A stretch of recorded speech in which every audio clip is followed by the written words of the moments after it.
Hi, it's the day for Expert Village. Today we're going to make some stuffed mushrooms with ham and shrimp.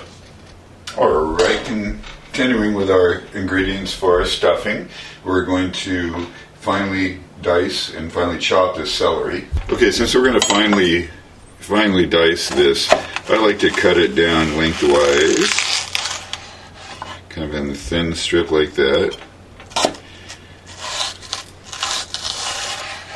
Kind of as many as you can get, because it's going to be really small. This is for stuffing. You could even go down, once you've gone down one side, go ahead and go like this. And you just go ahead and turn this. And go ahead and mince this. Just run your blade right through there.